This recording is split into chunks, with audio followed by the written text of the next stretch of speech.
હવે સામાન્ય રીતે હું કોઈ વિડીયોમાં કહેતો નથી કે ભાઈ મારો આખો વિડીયો જુઓ કે મારો વિડીયો શેર કરો, પણ પ્લીઝ આ વિડીયો આખો જોજો અને આ વિડીયો બને એટલો શેર કરજો. હવે આજે જે વાત કરવાની છે, લદ્દાખની વાત કરવાની છે. પહાડો, પ્રાકૃતિક સૌંદર્ય અને ખૂબ જ પ્રેમાળ લોકો, શાંતિપ્રિય લોકો માટે જે લદ્દાખ ફેમસ હતું, એ લદ્દાખ અચાનક તો એવું શું થયું 23 ને 24 તારીખે કે સળગવા મળ્યું. લદ્દાખના લોકો કે જે પોતાની શાંતિ માટે લોકપ્રિય છે, એ લોકોએ હિંસાનો સહારો કેમ લીધો? તો એ મૂળ મુદ્દા ઉપર આપણે વાત કરીએ એ પહેલાં હું ખાલી તમને કહી દઉં કે સંપૂર્ણ ઘટનાક્રમ શું છે.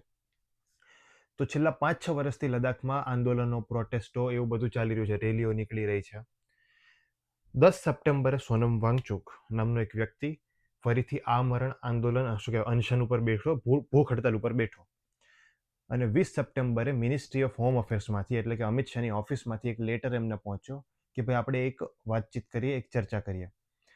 ચર્ચામાં કોઈ નિષ્કર્ષ નીકળ્યો નહીં, કારણ કે ગવર્મેન્ટનો જે એટીટ્યુડ હતો, ગવર્મેન્ટનો જે ટોન હતો, એ સોનમ વાંગચુકને ઠીક ના લાગ્યો, તો ચર્ચાનો કોઈ નિષ્કર્ષ ના નીકળ્યો. ત્યાર પછી 23 તારીખે જે લોકો ભૂખ હડતાળ ઉપર હતા, એમાંથી 2 લોકોની તબિયત ખૂબ જ ખરાબ થઈ ગઈ. એટલી ખરાબ થઈ ગઈ કે એ લોકોને હોસ્પિટલ લઈ જવા પડ્યા સારવાર માટે. 23 તારીખની રાત આવતા આવતા જે 6 વર્ષથી આંદોલન ચાલતું હતું, એમાં લોકોની ધીરજ ધીમે ધીમે ખૂટી રહી હતી, કારણ કે ગવર્મેન્ટ તરફથી એવો કોઈ રિસ્પોન્સ નહોતો આવી રહ્યો કે જ્યાં લોકોને બાંહેધરી મળે કે હા, ગવર્મેન્ટ અમારી વાત સાંભળવા માટે તૈયાર છે.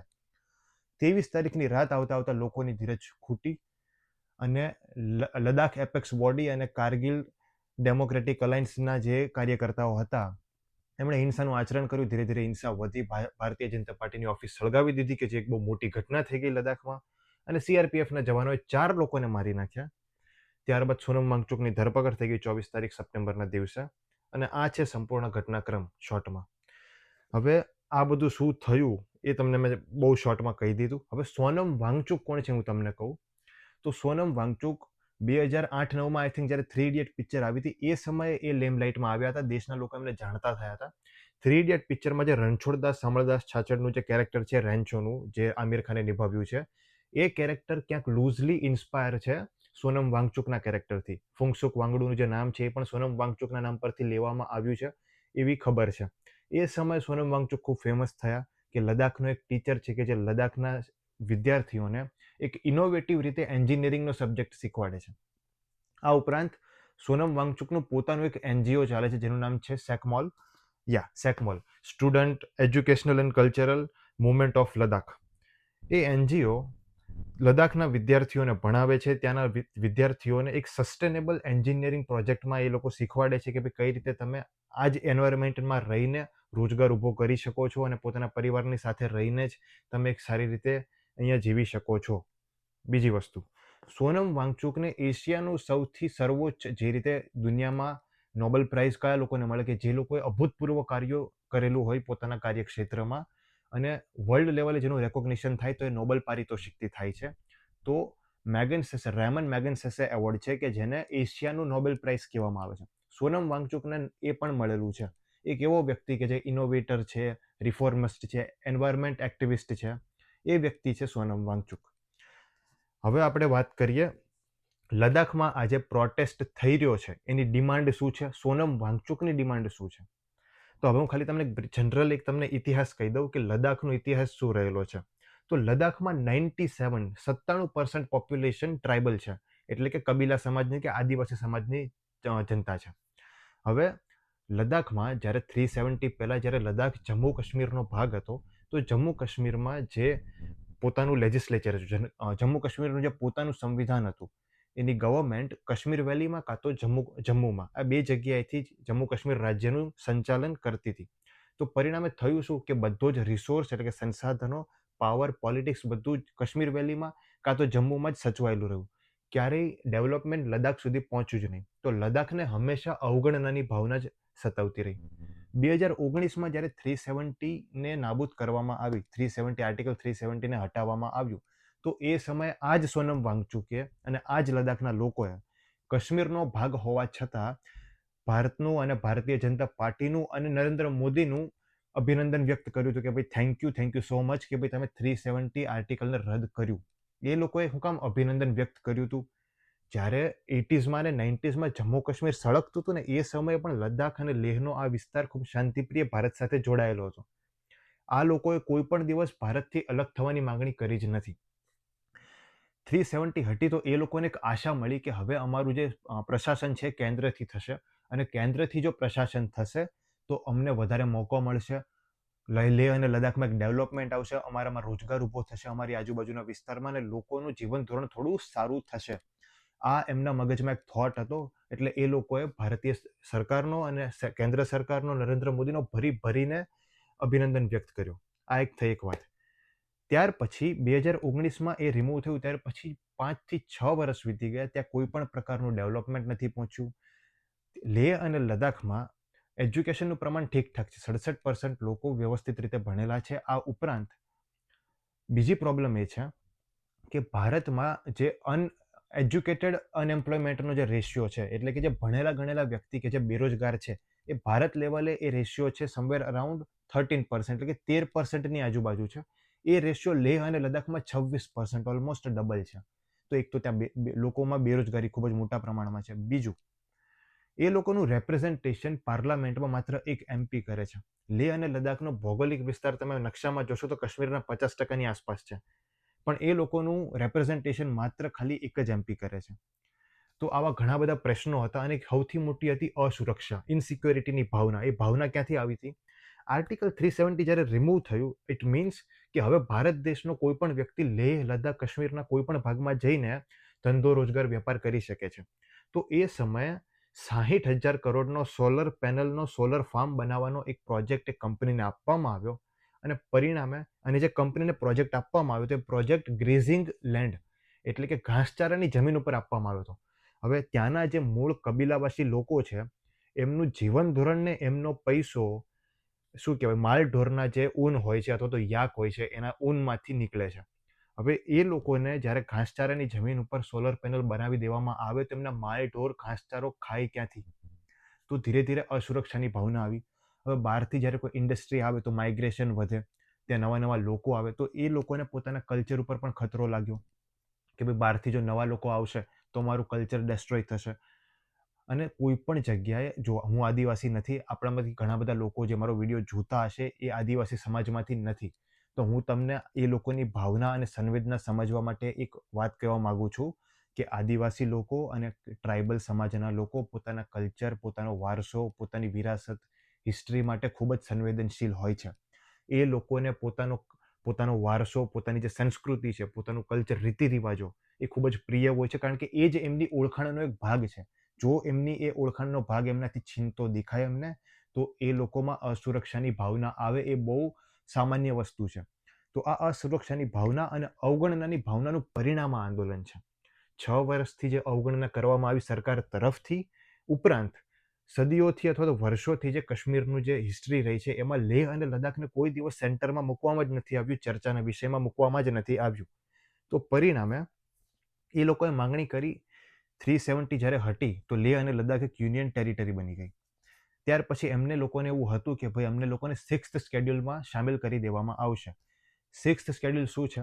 ભારતીય સંવિધાનમાં અસમ, મિઝોરમ, ત્રિપુરા વગેરે જગ્યાએ કે જે ટ્રાઇબલ કોમ્યુનિટીની જનસંખ્યા ખૂબ જ વધુ છે, 99 કે 98%ની આજુબાજુ છે, તો એ લોકોના વારસાની સાચવણી થાય, એ લોકોના ઇતિહાસની સાચવણી થાય, પરંપરાગત એમના જે રીતિ રિવાજો છે એમની સાચવણી થાય. એ માટે આપણે સંવિધાન નિર્માતાઓએ એ લોકોને એક સ્પેશિયલ સ્ટેટસ આપ્યું હતું કે ભાઈ તમે લોકો 6th શેડ્યુલમાં સામેલ છો, તો તમારા રાજ્યનું જે પણ કાર્ય સંચાલન છે તમે સંભાળશો, એના નિયમો તમે બનાવશો, અને કઈ રીતે તમારે તમારું રાજ્ય ચલાવવું એ દરેકે દરેક વસ્તુ તમે લોકો નક્કી કરશો.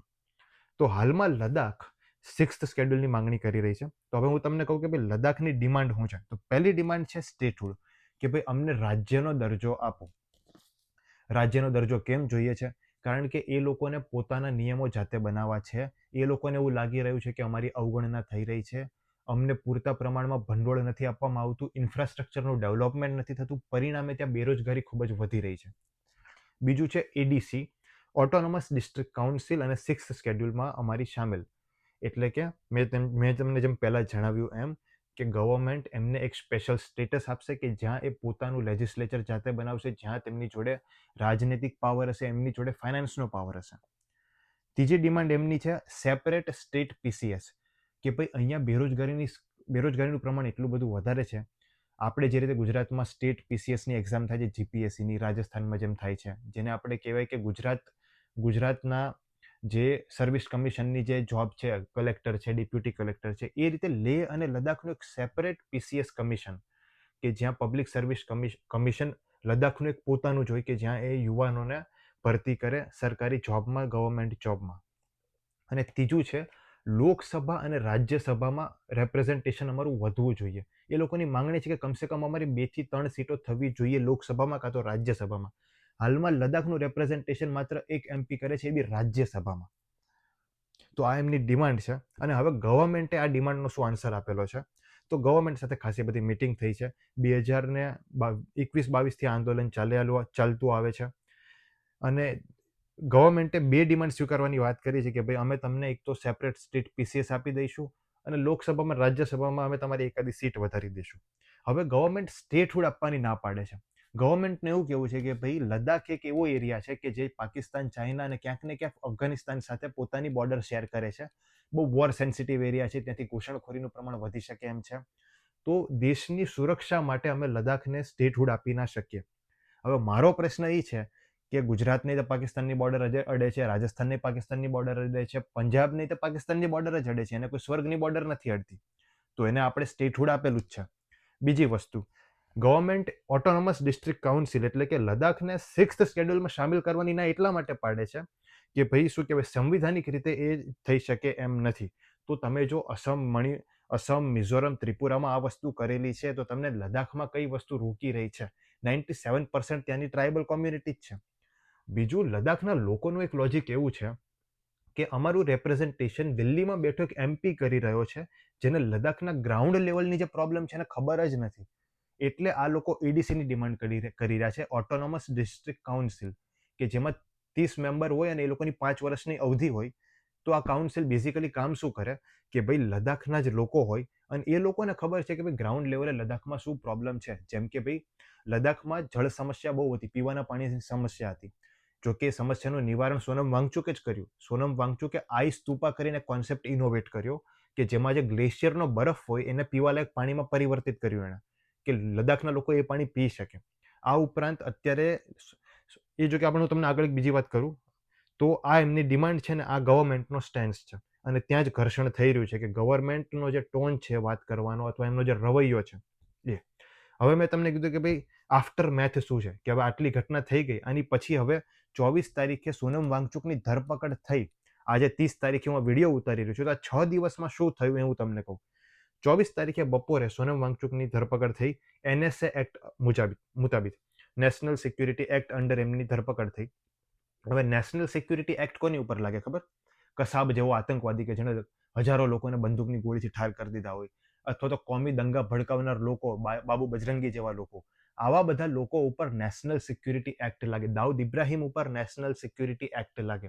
આ એક એવો વ્યક્તિ છે કે જેણે દેશ માટે લેહ લદ્દાખના આર્મી જવાનોને સબ ઝીરો ટેમ્પરેચરમાં, ઠંડીમાં ઠઠરવું ના પડે એ માટે એણે 5000 જેટલા સોલર પેનલથી ચાલતા એણે ટેન્ટ બનાવ્યા છે. એ રીતના એણે હટ બનાવ્યા છે, ઝૂંપડી બનાવી છે કે જે સોલર પેનલથી ચાલે છે, તો આર્મી જવાનોને રાતે એમાં ગરમી મળી રહે. 5000થી પણ વધારે. આ વ્યક્તિને જ્યારે ધરપકડ થઈ એટલે સૂકી ખોપડીના જેની ખોપડીમાં મગજની જગ્યાએ મેગી ભરેલી છે એવા મોદી ભક્તો આવી ગયા અને એ લોકોએ ચાલુ કરી દીધું કે ભાઈ સોનમ વાંગચુક એન્ટી નેશનલ છે, સોનમ વાંગચુક ચાઇનાનો એજન્ટ છે, સીઆઈએનો એજન્ટ છે, પાકિસ્તાનનો એજન્ટ છે, જ્યોર્જ સોરોસનો એજન્ટ છે. હવે એ લોકોને મારે એટલું કેવું છે કે ભાઈ તમને લોકોને ખબર જ હતી કે એજન્ટ છે, તો 24 તારીખ બપોર કા 23 તારીખ રાત સુધી અમને ખબર નહોતી કે એજન્ટ છે. 24 તારીખે એમને કોઈ એવો ચમત્કાર છે ખબર પડી ગઈ. 6 વર્ષથી જે માણસ પ્રોટેસ્ટ કરે છે એ લોકો એવું કહે છે કે એનું ફંડિંગ ચાઇનાથી, પાકિસ્તાનથી આવે છે. તો 6 વર્ષ સુધી તમને ખબર હતી તો તમે તો ગમે ત્યારે એનએસએ લગાડી શકતા હતા. બીજી વસ્તુ, ગવર્મેન્ટે સ્પેસિફિક એનએસએનો જ યુઝ કેમ કર્યો ધરપકડ કરવા માટે?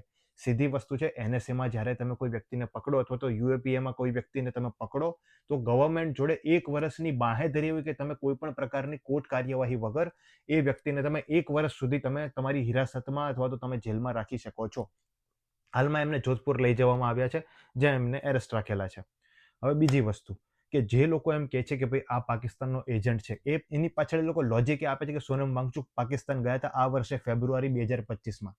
તો એ વ્યક્તિ પાકિસ્તાન એટલે ગયો હતો યુએને બ્રીથ પાકિસ્તાન કરીને એક એન્વાયરમેન્ટનો એક કાર્યક્રમ કર્યો હતો. લોકોમાં પર્યાવરણ વિશે એક અવેરનેસ જગાડવા માટે, એર પોલ્યુશન વિશે એક અવેરનેસ જગાડવા માટે એક કાર્યક્રમ કર્યો હતો. સોનમ વાંગચુક એ કાર્યક્રમમાં યુએનના ઇન્વિટેશનથી ગયો હતો, પાકિસ્તાનના ઇન્વિટેશનથી નહીં.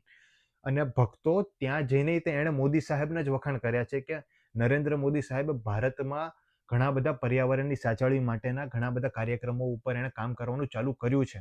ત્યાં જઈને તે ભારત ખિલાફ નહોતો બોલ્યો, અમુકો મોદી સાહેબ વિશે સારું જ બોલ્યો હતો કે ભાઈ હા, આ વ્યક્તિએ ખાસા બધા સારા કાર્યો કર્યા છે ભારતમાં પર્યાવરણની સાચવણી માટે. બીજી વસ્તુ, ઘણા લોકો કહે છે કે આ જ્યોર્જ સોરોસનો એજન્ટ છે. એ શું કામ કહે છે? સોનમ વાંગચુક એક એનજીઓ ચલાવે છે જેનું નામ છે સેલકોમ. મેં તમને પહેલા બી કીધું. તો એનજીઓમાં એ વિદ્યાર્થીઓને ભણાવે છે અને એનજીઓમાં ઘણા બધા લોકો ડોનેશન કરતા હોય છે. તો એમાં 2001થી જ્યોર્જ સોરોસની જે કંપની છે ડેન સ્કૂલમાંથી એ લોકો ફંડિંગ આપે છે આ એનજીઓને. 2014માં પછી જ્યારે આગળ જતા જ્યોર્જ સોરોસે એન્ટી ઇન્ડિયા જ્યારે કોમેન્ટો કરી, તો એવું નક્કી થયું કે ભાઈ ડેન સ્કૂલમાંથી ફંડિંગ હવે સ્વીકારવામાં નહીં આવે. પરંતુ છતાં સોનમ વાંગચુકને ફંડિંગ મળતું હતું. અને આ બધાને ખબર હતી 2001થી તે અત્યાર સુધી આ ફંડિંગ ચાલુ હતું. કેમ? કારણ કે સોનમ વાંગચુક પ્રો નરેન્દ્ર મોદી ભક્ત હતો. એને નરેન્દ્ર મોદી ખૂબ જ ગમતા હતા. પરંતુ એ વ્યક્તિ જ્યારે પોતાની ડિમાન્ડ લઈને મોદી ગવર્મેન્ટની સામે આવ્યો એટલે હવે એન્ટી નેશનલ થઈ ગયું. જ્યાં સુધી એના સંબંધો ગવર્મેન્ટ સાથે સારા હતા, જ્યાં સુધી એ ગવર્મેન્ટની સાથે ખંભેથી ખંભો મિલાવીને ચાલતો હતો ગવર્મેન્ટના વ્યૂ પોઈન્ટથી, ત્યાં સુધી કોઈ પ્રોબ્લેમ નહોતો. The moment he started asking about his demand, A anti national થઈ ગયો. હવે બીજી વસ્તુ કે આ લોકો એને સીઆઈએ એજન્ટ કહે છે અને એનું કનેક્શન શું બતાવે છે? હાલમાં બાંગ્લાદેશનો જે નેશનલ એડવાઇઝર છે મોહમ્મદ યુનુસ, એની સાથે એક ફોટો વાયરલ થતો સોનમ વાંગચુકનો. અને મોહમ્મદ યુનુસના કનેક્શન એવું બતાડે છે કે ભાઈ ડોનાલ્ડ ટ્રમ્પ અને સીઆઈએ સાથે છે. એટલા માટે આ લોકો સોનમ વાંગચુકને સીઆઈએ એજન્ટ ઘોષિત કરે છે. એ ફોટો બાંગ્લાદેશમાં જે હાલમાં જે સત્તા પલટ થઈ એની પહેલાનો ફોટો છે. અને તમે માત્ર એક ફોટોથી એવું ક્લેમ કરો છો, તો રાજનાથ સિંહના તે એવા ઘણા બધા ફોટો છે કે જે ગેંગસ્ટરના છોકરાઓ સાથે ગેંગસ્ટર સાથે છે. તો એના ઉપરથી તેવું સાબિત થતું નથી કે ભાઈ રાજનાથ સિંહ એન્ટી નેશનલ છે. અને શું કામ સાબિત નથી થતું? કારણ કે એ બીજેપીમાં છે. હવે 100 વાતની એક વાત, બીજું એક એફસીઆરએનું એમનું જે લાયસન્સ છે સોનમ વાંગચુકને એ બી રદ કરી દેવામાં આવ્યું. એફસીઆરએનું લાયસન્સ, એમનું જે એનજીઓ છે, એનજીઓ ચલાવવા માટે એક લાયસન્સ હોય, એફસીઆરએ લાયસન્સ. અને લાયસન્સને રદ કરવા માટે ગવર્મેન્ટે જે કારણ આપે છે એકદમ ફૂહડ અને વાહિયાત કિસ્મના કારણો છે. એક કારણ એવું છે કે ભાઈ તમે 3.5 લાખની બસ જે છે, એટલે એક બસ હતી 3.5 લાખની. એફસીઆરએ એટલે કે એમનું એક અકાઉન્ટ હોય એનજીઓનું. તો કોઈ ડોનરે 3.5 લાખ રૂપિયા એમને બસ લેવા માટે આપ્યા છે. તો આ લોકોએ બસ લીધી. હવે એ બસ જૂની થઈ ગઈ હતી, તો એ બસ વેચી નાખી અને પછી એના જે પૈસા આવ્યા એ એનજીઓના જ અકાઉન્ટમાં સામેલ કરી દીધા, એમાં નાખી દીધા. તો ગવર્મેન્ટ એવું કીધું કે આ રીતે તમે શું કહેવાય, ફોરેન ફંડિંગને તમે બસ વેચીને બતાવી ના શકો, ઇલીગલ કહેવાય. બીજી વસ્તુ કે ભાઈ 54,600 રૂપિયાની વાત કરું છું, 54,600 કરોડ રૂપિયાની વાત નથી કરતો. માત્ર 54,600 રૂપિયા કોઈ વોલેન્ટિયરે પોતાની મરજીથી શું કહેવાય આપેલા હશે સંસ્થા માટે. હવે આ રીતે જ્યારે કોઈ વોલેન્ટરલી એનજીઓમાં જ્યારે કોઈ પૈસા આપે તો એ એક લોકલ અકાઉન્ટમાં જાય, ના કે એફસીઆરએના અકાઉન્ટમાં. પરંતુ ભૂલમાંથી એ લોકો એફસીઆરએના અકાઉન્ટમાં નાખી દીધા અને પછી એ લોકો પોતાની માફી બી માગી, તો એ વસ્તુને એણે રિવોક કરી દીધી, પૈસા પાછા લોકલ અકાઉન્ટમાં નાખી દીધા. તો ગવર્મેન્ટે કીધું નહીં, આ બી નહીં ચાલે, તમે બહુ મોટો ફ્રોડ કર્યો છે. હવે એક છે 19,600 રૂપિયાનો એક પ્રોબ્લેમ છે કે ભાઈ કોઈક ત્યાં વ્યક્તિ હતું કે જે એમની સંસ્થામાં રહેવા માટે આવ્યો હતો 2021-22માં, પરંતુ પછી લોકડાઉન થયું તો એ વ્યક્તિ આવી ના શક્યો. તો 19,600 રૂપિયા સોનમ વાંગચુકની સંસ્થાએ એ વ્યક્તિને પાછા કરી દીધા. તો ગવર્મેન્ટ કહે છે કે ભાઈ આ રીતે તમે જે વસ્તુ એનજીઓના ફંડ્સમાં આવે એ ફંડને તમે પાછું રિટર્ન ના કરી શકો. ઇટ કેન બી યુઝડ મિસયુઝડ, કે ભાઈ આનો કોઈ ખોટો ઉપયોગ થઈ શકે એમ છે. તો આ રીતે નાની અમાઉન્ટ માટે 80,000 ને 4 લાખની ટોટલ ગણીને મેં ટોટલ કર્યું છે, 10 થી 11 લાખ રૂપિયાની આમ તેમ પૈસાની પેલી થયેલી છે. એના બી પ્રૂફ તો છે જ. આ તો ગવર્મેન્ટ એવું કહે છે કે ભાઈ તમે પૈસાની હેરફેર આમ કરેલી છે. આ કહેવાય ને કે ભાઈ ગવર્મેન્ટ ધારે ને તો કદાચ તમારી જોડે બધી રિસિપ્ટો હશે ને તો બી તમને એ દોષી સાબિત કરવામાં 100% શું કહેવાય એ સક્સેસફુલ થશે એમાં. તો હવે 100 વાતની એક વાત છે કે ભાઈ દરેક લોકોને લોકશાહી કોને કહેવાય કે લોકો માટે, લોકો દ્વારા અને લોકો થકી ચાલતી એક સરકારને લોકશાહી કહેવાય. ચાલતા એક દેશને લોકશાહી કહેવાય. જ્યારે લદ્દાખમાં પ્રોટેસ્ટ ફાટી નીકળ્યો, હિંસા ચાલુ થઈ, તો સોનમ વાંગચુકનું પ્રથમ સ્ટેટમેન્ટ એ હતું કે હિંસાનો સહારો ના લો, સત્યાગ્રહ આપણા હથિયાર છે. છેલ્લા 5 વર્ષની આપણી મહેનત ઝીરો થઈ જશે જો તમે હિંસાનો સહારો લેશો. અને સોનમ વાંગચુકના આ શબ્દો તમે જો ગાંધીજીને વાંચેલા છે તો નોન કોઓપરેટિવ મુવમેન્ટ અસહકારના આંદોલન વખતે ચોરી હત્યાકાંડ જે થયો હતો એ હત્યાકાંડ વખતે જે ગાંધીજીના શબ્દો હતા એ જ શબ્દો જેવા આ શબ્દો છે. તો પ્લીઝ, અને આજકાલ નેશનલ મીડિયા ઉપર જે એક નેરેશન ચાલી રહ્યો છે કે જેમાં સોનમ વાંગચુકને એન્ટી નેશનલ સાબિત કરવામાં આવી રહ્યા છે. વિચાર કરો કે એ માણસને રેમન મેગ્સેસે એવોર્ડ મળ્યો છે કે જેને એશિયાનો નોબેલ પારિતોષિક કહેવાય, એશિયા કોન્ટિનેન્ટનું સર્વોચ્ચ પુરસ્કાર કહેવાય. એ વ્યક્તિને તમે જો એન્ટી નેશનલ સાબિત કરી શકતા હો, એ વ્યક્તિ કે જેને 5,000 સૈનિકો માટે કાર્ય કર્યું, જેણે લદ્દાખના લોકોને પાણીની સમસ્યા કરવી જોઈએ ગવર્મેન્ટને દૂર, પણ એને પોતે દૂર કરી દીધી પોતાના ઇન્ટેલિજન્સથી, પોતાની મહેનતથી. એ વ્યક્તિને જો એન્ટી નેશનલ સાબિત કરી દેતી હોય આ ગવર્મેન્ટ, તો મારી અને તમારી જેવા સામાન્ય લોકોને આ ગવર્મેન્ટને એન્ટી નેશનલ સાબિત કરતા 1 મિનિટની વાર ન લાગે, 1 મિનિટની. તો પ્લીઝ શેર ધીસ વિડીયો. દેશની ડેમોક્રેસીનું ગળું ઘોટાઈ રહ્યું છે, તમને જો દેખાતું નથી તો તમે કાં તો આંધળા છો, કાં તો તમે આંખની આગળ કાળા ચશ્મા પહેરી લીધા છે. તો please wake up, please share this video. Thank you so much.